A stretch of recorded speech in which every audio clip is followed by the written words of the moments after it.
Sebelum kita mengawali proses pembelajaran hari ini, alangkah baiknya kita berdoa. Mungkin dari KMN boleh. Sebelum memulai pembelajaran, mari kita berdoa terlebih dahulu. Berdoa dimulai.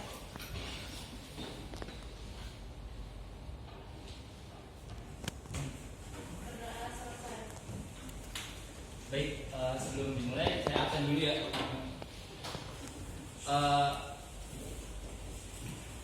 Aisyah, Kailira, Arinda, Syara,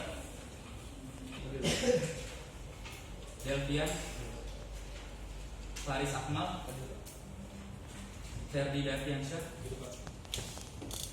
Eskiel Peter, Eskiel, nggak ada, Immanuel.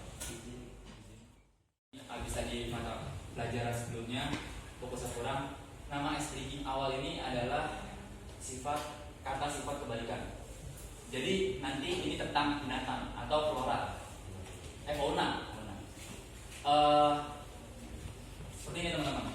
Kalau misalnya binatang itu kecil, sifat kebalikannya berarti besar. Teman-teman bilang besar ya. Misal saya bilang semut, kecil atau besar? Sebenarnya kecil, tapi teman-teman bilangnya besar. Paham nggak? Kalau misalnya saya bilang gajah, ya, paham ya? Kita coba bareng-bareng dulu. Nanti baru satu persatu secara random, gitu ya. Paham ya? Dimulai ya. Semut. Cok. Oke, udah mulai fokus. Kita satu persatu. Cacing. Buaya. Gajah.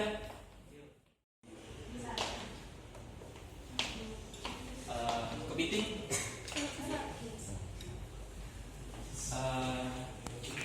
Banteng. Berarti udah mulai rata-rata fokus ya, karena ini udah memperkenalkan, udah mengenalisasi lah. Sebelum kita mulai hari ini, mungkin saya sedikit mengutip cerita teman-teman semua ya. Sebelumnya terima kasih banyak teman-teman sudah mau mengikuti briefing saya tadi. Atau salah satunya, apa sih pelajaran dari briefing itu tuh apa kira-kira? Yang pertama, kita harus taat peraturan walaupun kita itu sudah diselewengkan. Sebenarnya kan semut itu kecil ya teman-teman, tapi kenapa teman-teman itu nurut sama saya kalau semut itu besar? Berarti teman-teman itu mematuhi peraturan gitu. Ketika saya melakukan peraturan ini, yang namanya peraturan itu harus diterapkan.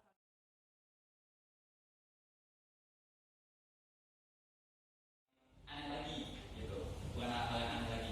Dalam pembelajaran ketahanan pangan ini kemungkinan kita membahas terkait 5 subtema. Mungkin teman-teman di situ nggak ada di buku yang isinya. Dari pengertian sampai pengelolaan. Gitu. Nah jadi anak-anak semua bisa coba di dulu. Siapa tuh dekat kolom komentar saja. Nah kita masuk sini. Jadi anak-anak semua pahami ya terkait ketahanan pangan dan rawan pangan. Ada nggak yang tahu ketahanan pangan itu apa?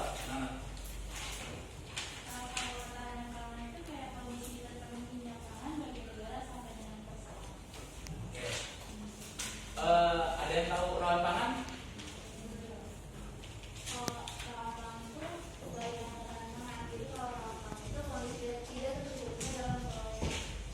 Betul sekali. Benar ya anak-anak semua. Jadi ketahanan pangan itu ada sebuah kondisi nasional maupun dalam keluarga atau individu. Sedangkan kerawanan pangan adalah kebalikannya dari ketahanan pangan itu. Apa? Yaitu tidak ketercukupannya atau ketidakmampuannya sebuah individu, keluarga, atau sebuah daerah yang kira-kira tidak bisa memenuhi kebutuhan pangannya. Gitu teman-teman. Jadi anak semua bisa membedakan ya antara ketahanan pangan dan kerawanan pangan. Sampai sini ada yang mau bertanya? Kalau di Indonesia sendiri Pak, ya ketahanan pangan itu gimana Pak? Apakah udah merata atau masih belum merata? Oke, bagus banget ya pertanyaannya. Apakah di Indonesia ini ketahanan pangan ini sudah merata atau belum nih? Gitu anak-anak kira-kira. Udah merata atau belum? Coba kita lihat. Kita lihat dari gambar di sebelah ini dan gambar di atasnya. Kira-kira gambar di sebelah ini nih menandakan ketahanan pangan atau rawan pangan? Yang saya tunjuk rawan pangan, mereka kekurangan terkait bahan pangan. Sedangkan yang sebelah ini dia tercukupi dari pangannya, yaitu padi maupun jagung gitu, bahan pokok makanannya. Jadi di Indonesia teman-teman, walaupun kira-kira banyak sekali pangan atau sudah belum menyeluruh terkait pemerataan dari ketahanan pangan itu sendiri. Gitu. Sampai sini dimengerti? Mungkin misalnya. Oke, stop di sini. Coba bisa dibacakan salwa dari ketahanan pangan adalah Ketahanan pangan dalam Undang-Undang Nomor 18 Tahun 2012 adalah kondisi terpenuhinya pangan bagi negara sampai dengan perseorangan yang tercermin dari tersedianya pangan yang cukup, baik jumlah maupun bentuknya. Pangan beragam, bergizi, merata dan terjangkau. semua salah satu dari teman kalian mengatakan bahwa ketahanan pangan adalah sebuah terpenuhinya pangan bagi negara. Nah, di sini karena dari undang-undang maka dia menunjukkan negara atau perseorangan. Gitu. Kalau anak-anak semua di sini yang membaca terkait salah satu sumber, ada yang menyebutkan suatu negara, ada yang menyebutkan perseorangan, ada yang menyebutkan suatu keluarga, gitu ya. Nah, undang-undang ini kita bisa telah, kita bisa cermati juga apa itu ketahanan pangan. Nah, sekarang apa sih yang ketahanan pangan itu dipengaruhi oleh apa sih? Kira-kira ada yang bisa ketahanan pangan dipengaruhi oleh apa? Ketahanan pangan dipengaruhi oleh kondisi ekonomi, sosial budaya dan energi, dan kondisi fisik. Oke, benar ya teman-teman, benar. Jadi anak-anak di sini bisa tahu kira-kira dipengaruhi oleh apa nih? Coba di next. Nah, untuk kondisi ekonomi tadi disebutkan juga salah satu teman kalian. Sosial budaya dan religius disebutkan juga. Kondisi fisik disebutkan juga. Nah, kondisi ekonomi mempengaruhi ya teman-teman. Anak-anak sih bisa tahu semua kondisi ekonomi. Kondisi ekonomi itu misal kayak contoh gini, ketahanan pangan. Rata-rata suatu wilayah yang dapat menciptakan ketahanan pangan yang baik. Oke, komponen penting sangat bagus banget ya pertanyaannya. Apa sih komponen penting agar ketahanan pangan ini dapat tercapai dengan baik di suatu wilayah atau suatu negara? Yang pertama, komponen pentingnya itu adalah apa? Produksi atau ketersediaan. Maaf ya kalau tulisan jelek ya.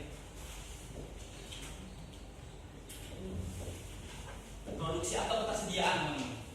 Jadi di sini pertama produksi, yang kedua distribusi.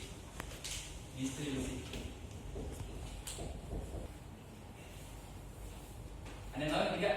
Kalau barang itu sudah diproduksi, barang itu sudah distribusi, konsumsi. Maksudnya ini ada apa? Barang itu tidak mungkin ada ya. Barang itu tidak mungkin ada jika tidak diproduksi. Pertama, barang itu tidak mungkin akan bisa digunakan kalau tidak didistribusikan, ya kan? Disalurkan maksudnya didistribusikan itu.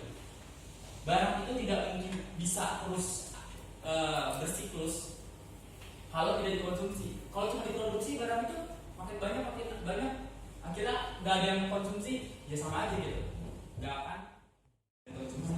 Oke, mungkin bisa next. Nah, selanjutnya bahan industri bisa dibacakan kayaknya. Dalam Undang-Undang Republik Indonesia Nomor 3 Tahun 2014 tentang perindustrian, industri adalah seluruh bentuk kegiatan ekonomi yang mengolah bahan baku atau sumber daya industri sehingga menghasilkan barang yang mempunyai nilai tambah atau manfaat lebih tinggi termasuk jasa industri. Karena semua di sini kalau perhatikan ya terkait bahan industri. Bahan industri adalah seluruh bentuk kegiatan ekonomi yang mengolah bahan baku dan sumber daya industri. Dapatnya dari mana? Dari alam, sumber daya alam. Hasilnya dari aktivitas manusia, seperti yang gambar di atas, gitu. Pohon dapat dari alam, ditebang oleh manusia, ya kan? Aktivitas manusia. jadilah sebuah bahan industri. Nah, bahan industri itu memiliki 3 jenis. Ada yang tahu nggak? Ada pertama ada bahan baku, terus ada bahan setengah jadi sama bahan jadi. Keren sekali, tepuk tangan. Keren sekali. Bisa di next. Lagi. Yang ketiga, barang jadi. Bahan baku ini biasanya disebut juga bahan mentah. Yang barang setengah jadi ini sebenarnya bisa jadi barang itu belum bisa dimanfaatkan secara maksimal. Barang jadi ini bahan itu barang itu sudah bisa digunakan. Gitu. Contohnya, yang pertama pabrik semen. Semen dari apa? Ada yang tahu semen dari apa? Batu yang warna putih. Kapur. Batu kapur contohnya.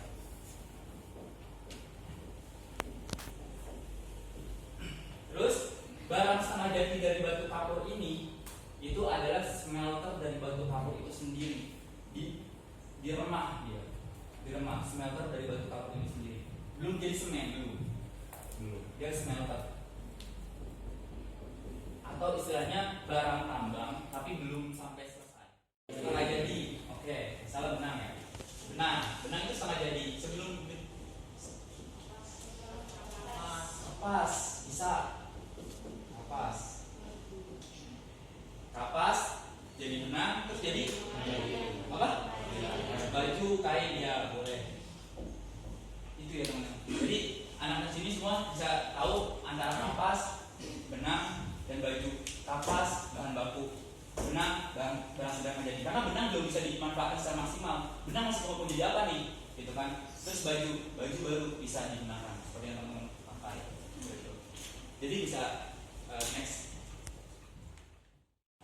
Ya semua perhatikan antara energi baru dan energi terbarukan. Bisa dibacakan mereka? Energi baru adalah jenis energi yang pada saat ini belum digunakan secara massal oleh manusia dan masih dalam tahap pengembangan. Selanjutnya energi terbarukan. Energi terbarukan adalah semua bentuk energi yang berpotensi untuk menggantikan energi konvensional serta menghindari kerusakan lingkungan.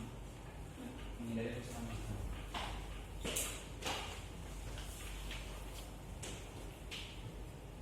Energi baru teman-teman.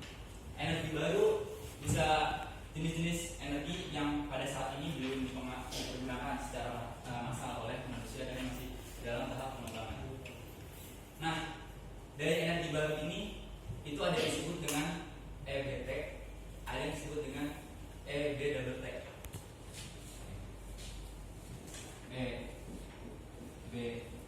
Apa singkatannya? Ada yang tahu EBT? Energi baru terbarukan. Energi baru terbarukan. Contohnya energi baru tapi bisa terbarukan. Jadi istilahnya energi ini baru, tapi energi ini itu bisa diperbaharui. Ya, dan cahaya matahari yang lainnya gitu. Atau juga kalau anak-anak belum pada tahu ya, pasti belum pada tahu. Pasti ada juga yang udah tahu. Ini jarang banget. Yang pertama adalah ternyata batu bara termasuk, tapi ada tapinya. Batu bara termasuk, tapi dia bukan masuk EBT, tapi EBWT. Artinya energi baru tidak terbarukan. Tapi batu bara ini bukan energi baru, bukan teman-teman. Yang baru adalah energi batu bara yang digaskan. Jadi batu bara biasanya kan jadi bahan, ya udah jadi energi buat panas gitu ya, menggerakkan sesuatu. Tapi ada gas dari batu bara, gitu. Energi batu bara yang digaskan, batu bara yang dicairkan, gitu. Atau minyak yang digaskan, atau adalah energi itu baru, masih jarang digunakan. Batu bara nggak baru, tapi kalau batu bara yang digaskan itu baru. Tapi dia tidak terbaru gitu. Jadi antara EBT dan EBWT. Energi baru terbarukan, air, angin, dia terbarukan, dia energi baru, tapi belum dimaksimalkan gitu. EBWT, dia energinya baru, tapi dia itu sifatnya tidak dapat diperbarui. Batu bara, tapi yang digaskan, batu bara yang dicairkan, seperti itu. Sampai sini paham? Ada yang ditanyakan?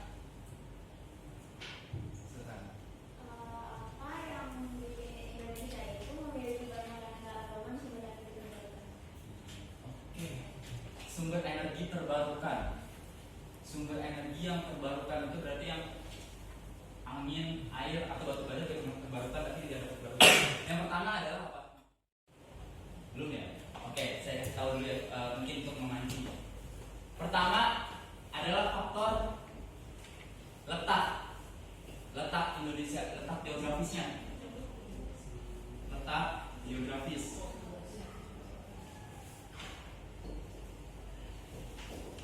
Letak geografis Indonesia. Indonesia terapit oleh 2 benua dan 2 samudra, ya kan? Terapit oleh 2 benua itu berarti dia ada lempeng nih. Nah, lempeng ini menghasilkan pegunungan. Pegunungan menghasilkan panas bumi. Gitu.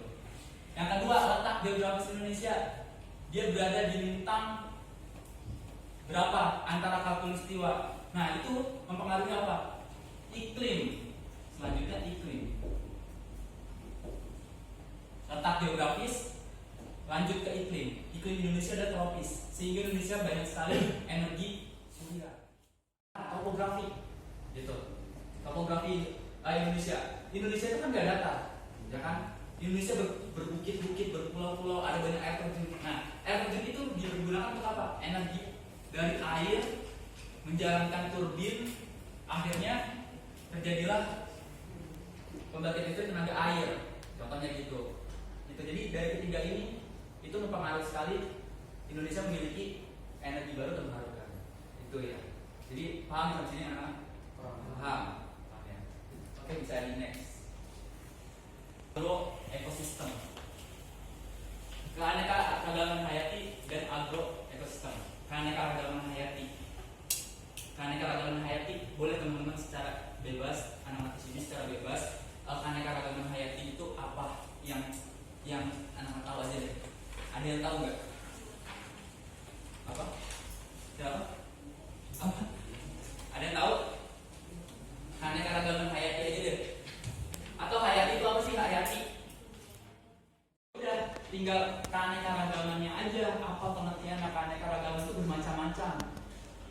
Menurut salah satu ensiklopedia mengatakan bahwa keanekaragaman hayati adalah sebuah suatu komponen entah hewan, entah tumbuhan dari flora dan fauna yang beraneka ragam atau bermacam-macam. Nah, kalau agroekosistem, agro dari kata agra, pertanian, ekosistem. Jadi agra itu bisa dibilang komunitas pertumbuhan yang ini dari kata pertanian ya. Jadi bisa dibilang tumbuhan. Tapi ada juga yang kalau saya baca di sesuatu sumber ada juga yang menyebutkan hewan juga masuk. Yang dimanfaatkan oleh manusia dalam sebuah aktivitas. Coba kalau tumbuhan dikelola manusia jadi apa? Perkebunan. Terus sebuah sistem. Jadi kayak contoh tumbuhan pertanian tadi di sawah. Di sawah itu kan bukan cuma tumbuhan, tapi ada tanah, ada organisme lainnya. Itu membentuk sebuah ekosistem. Jadi ekosistem adalah sebuah komunitas tumbuhan maupun hewan yang dikelola oleh manusia untuk memenuhi kebutuhan pangannya, entah itu dijual, ya kan, atau untuk kebutuhan diri sendiri. Itu ya, anak paham ya. Lalu ada lahan pertanian. Lahan pertanian terbagi 2, lahan sawah dan lahan bukan sawah. Nah, hasil pertanian, ada yang tahu hasil pertanian? Yang pertama, padi, jagung. Gak ada yang tahu lagi.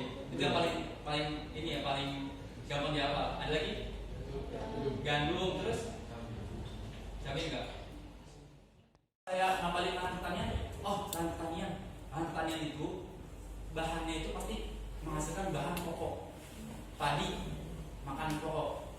Gandum bisa jadi bahan pokok. Sagu bisa juga, ya kan? Terus juga umbi-umbian, singkong, ubi, bisa dia masukkan pertanian, gitu. Terus juga lahan yang bukan sawah. Terus dia terbagi jadi lahan sawah dan lahan bukan sawah. Kalau lahan sawah ya jelas ini. Lahan sawah adalah sebuah lahan, ya. Sebuah lahan yang dipetak-petakan, yang memiliki sebuah area irigasi atau terpetakan seperti lahan terbentang saja seperti itu. Nah,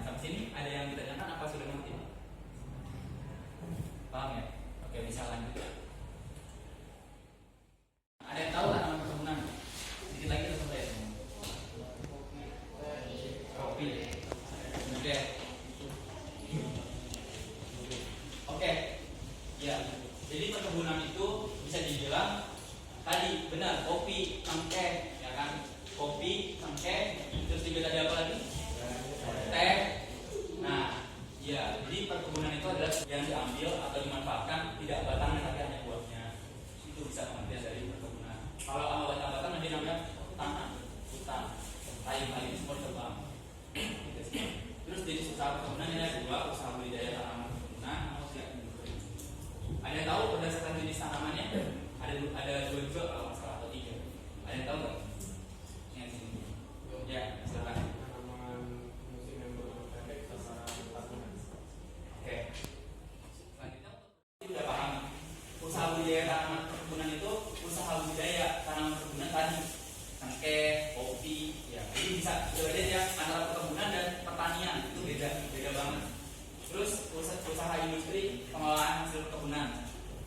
Usaha industri itu berarti dia mengelola kopi jadi bisa minuman kopi. Kopi kan nggak mungkin di kebunnya langsung nanti kalau sudah seduh kan? Enggak kan? Nah itu. Nah terus tanaman musiman itu seperti kayak cabai kan nggak panjang umurnya. Gitu. Hanya beberapa kali panen terus dia memang mati. Lalu tanaman tahunan itu yang kira-kira dia berumur panjang. Gitu. Misalnya bisa sampai 1 tahun. Kayak gitu. Perkebunan besar itu biasanya hektarnya dia punya range hektar kebunan rakyat. Perkebunan rakyat itu yang teman-teman punya perkarangan atau anak di sini punya perkarangan itu dimanfaatkan jadi perkebunan. Nah itu kebunan rakyat. Biasanya juga dia nggak besar dan biasanya kegunaannya itu untuk kebutuhan sendiri.